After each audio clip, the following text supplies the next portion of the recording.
And joining us now is a very, very friendly and familiar face. It is Congressman Shri Thanedar. Congressman, thank you so much for doing this. I know you have a very packed and busy schedule, but thank you so much for making time for us. Uh, Quick question. First things first. Um, the Prime Minister is visiting again, and this time in a new Washington, D.C. There's a new sheriff in town, President Donald Trump. This is Prime Minister Modi's, I guess, second visit in less than 5 months. He was there for the Quad summit during Biden administration. Now he's coming back and meeting with the new president, that is President Trump. A lot has changed.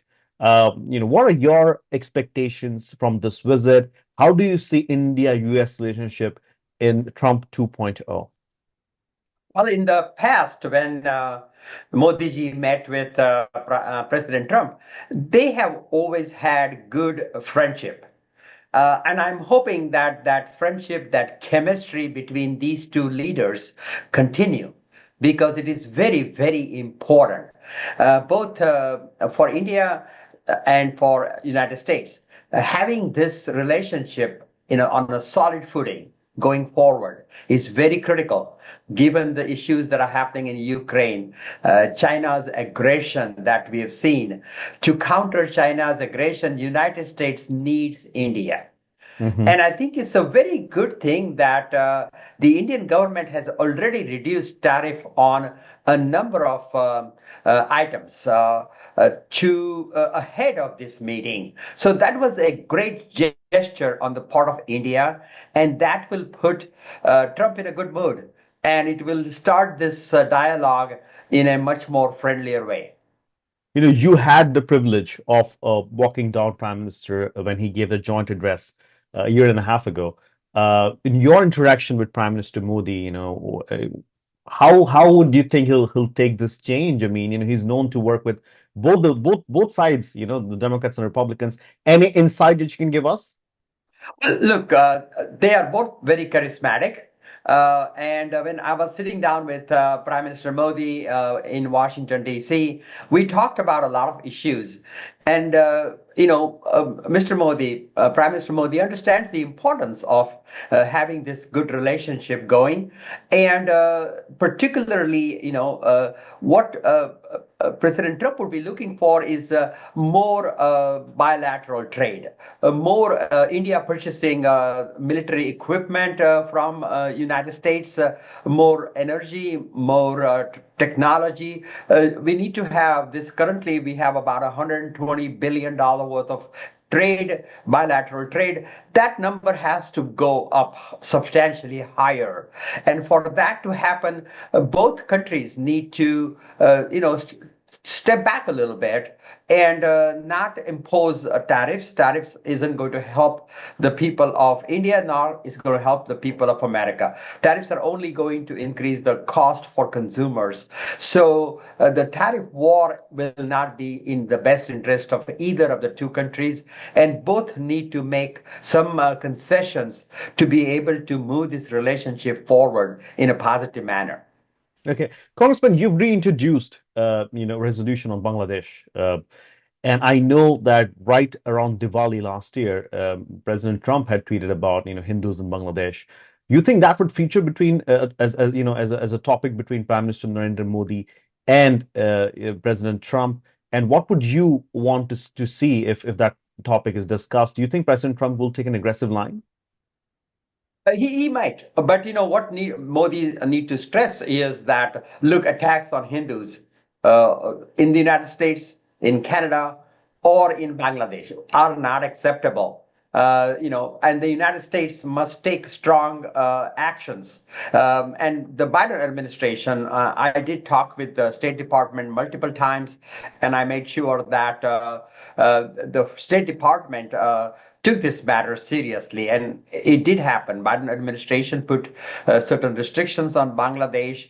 Those restrictions need to continue. Prime Minister Modi must make Trump aware of the attacks that are happening in Bangladesh, attacks that are happening in Canada. Even in the United States, 24 temples have been attacked.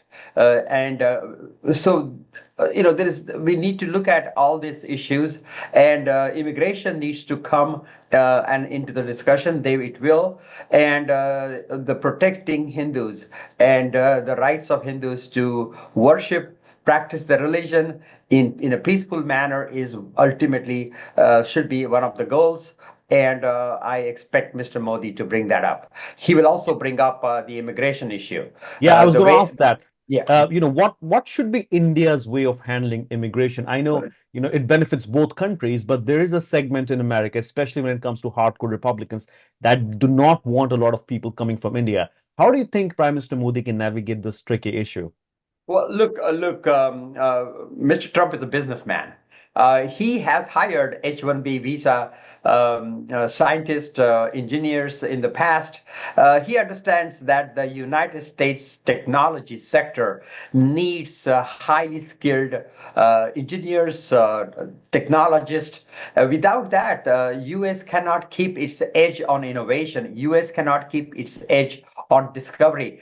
And this H-1B visa program is extremely important for Silicon Valley, extremely important for technology companies. And we need to increase the number of H-1 visas. We need to make it easier for the engineers to change their status, get their green cards. Currently, the U.S. immigration system is broken. It is in a bad shape. It is causing a lot of stress for the engineers and the scientists that U.S. businesses need. Because of these scientists, U.S. businesses are doing better. They're creating American jobs. And it is very important that we have a resolution on legal immigration. And we also need to have other legal pathways so that this migration of immigrants, illegal, undocumented immigration needs to stop, and United States laws must be followed by all.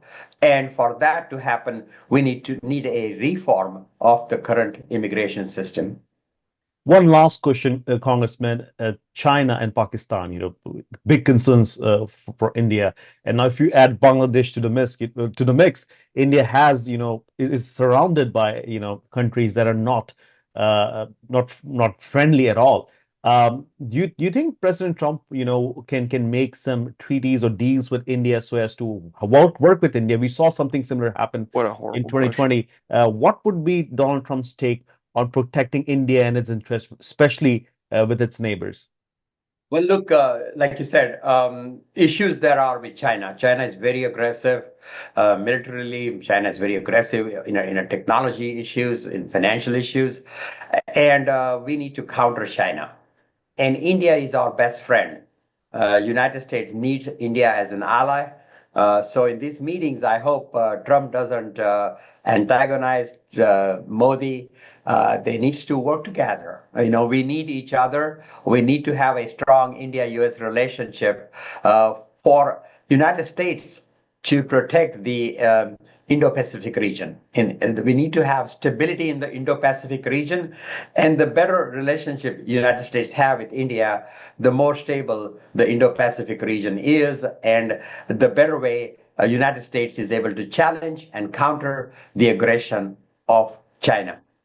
Okay, Congressman, thank you so much. We look forward to talking to you tomorrow and in the day later when Prime Minister Modi is in Washington D.C. and during those meetings and after those meetings.